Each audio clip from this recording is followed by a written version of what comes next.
ఆంధ్రప్రదేశ్ ముఖ్యమంత్రి నారా చంద్రబాబు నాయుడుపై వైఎస్ఆర్సీపీ నేత మాజీ మంత్రి ఆర్కే రోజా తీవ్ర స్థాయిలో విరుచుకుపడ్డారు. స్వతంత్ర దినోత్సవ వేడుకల రోజున సీఎం చంద్రబాబు మహిళలను తీవ్రంగా అవమానించేలా మాట్లాడారని ఆమె ఆరోపించారు. మహిళలను డబ్బులకు ఆశపడే వారిగా చిత్రీకరిస్తూ వ్యాఖ్యలు చేయడం బాధ్యతారహితమని, వెంటనే ఆయన మహిళలందరికీ బేషరతుగా క్షమాపణలు చెప్పాలని రోజా డిమాండ్ చేశారు.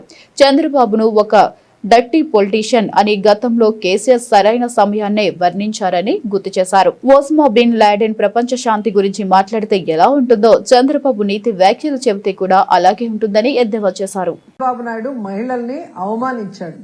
ముందుగా దానికి ఈ రాష్ట్ర మహిళలందరికీ చంద్రబాబు నాయుడు క్షమాపణ చెప్పాలి. ఆయన ఇచ్చిన సూపర్ 6, సూపర్ 7 హామీలు అమలు చేయమని మహిళలు ఎక్కడ అడుగుతారో అని ముందుగానే ఎదురు దాడి చేసి ఏ విధంగా మహిళల్ని అవమానించారో నిన్న అందరూ కూడా గమనించారు.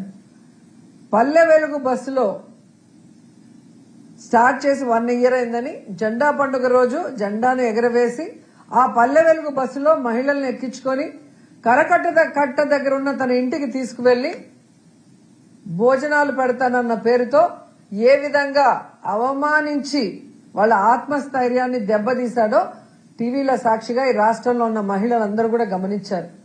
మహిళల్ని ఎవరేమిచ్చినా వెంపర్లాడే వాళ్ళలాగా, డబ్బుకు ఆశపడే వాళ్ళలాగా, అసలు ఎంత నీచంగా చంద్రబాబు నాయుడు చిత్రీకరించాడో చూస్తుంటే చాలా రక్తం మరిగిపోతుంది.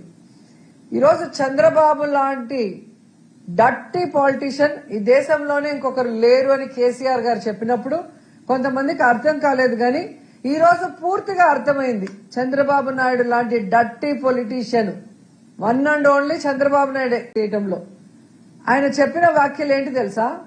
అమ్మా, మీరు 2000 ఓటుకు తీసుకుంటే ఆ తీసుకున్నోడు 2 లక్షలు సంపాదించాలనుకుంటాడు, మీకు ఎలా మంచి చేయగలుగుతాడు అని చెప్పి సిగ్గు లేకుండా కళ్ళు అరపకుండా ఆయన చెప్పే నీతులు చూస్తే అసలు ఎవరికైనా కూడా కోపంతో రగిలిపోతారు. ఎందుకంటే ఒసామా బిన్ లాడెన్ ప్రపంచానికి శాంతి పాఠాలు చెప్తే ఎలా అందరూ నవ్వుకుంటారో చంద్రబాబు నాయుడు నీతులు చెప్తే అలాగే. అసలు ఓటుకి నోటు అనే పరిచయం చేసిన వ్యక్తి చంద్రబాబు నాయుడు. ఎన్టీఆర్ గెలిపించుకున్న ఎమ్మెల్యేల్ని లాక్కొని ఎన్టీఆర్ కి వెన్నుపోటు పొడవడానికి అదే డబ్బును వాడాడు. వైస్రాయ్ హోటల్లో ఎమ్మెల్యేల్ని దాచిపెట్టి వాళ్ళకి బ్రీఫ్ కేసులతో డబ్బులిచ్చి ఎన్టీఆర్ మీద ఎలా చెప్పులే ఇచ్చాడో ఇప్పటికి కూడా ఈ తెలుగు ప్రజలు మర్చిపోలేరు. అలాగే మీరు చూస్తే కేసీఆర్ గవర్నమెంట్ ని కూల్చడం కోసం ఏ విధంగా ఓటుకి నోట్ల కట్టలు రేవంత్ రెడ్డితో పంపించి ఆడియో వీడియోలతో సహా దొరికిపోయారో చంద్రబాబు నాయుడు చేసిన ఘనకార్యం అందరూ కూడా కళ్ళారా చూశారు.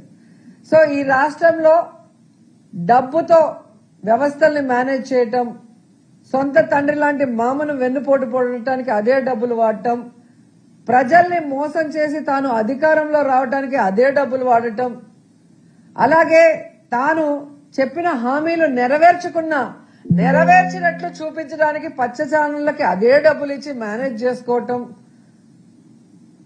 ఇవన్నీ కూడా ఆయన చేస్తూ ఓటుకు నోటు అని నీతులు చెప్తున్నాడు చూడు మహిళలకి. అది చంద్రబాబు నాయుడు గొప్పతనం. తప్పులన్నీ చంద్రబాబు నాయుడు చేస్తాడు, కానీ నిందలు ఎదుటి వాళ్ళ మీద వేయటానికి ఏ మాత్రం కూడా సిగ్గుపడడు. ఈరోజు క్లియర్ గా నేను చంద్రబాబు నాయుడు గారిని అడుగుతున్నాను,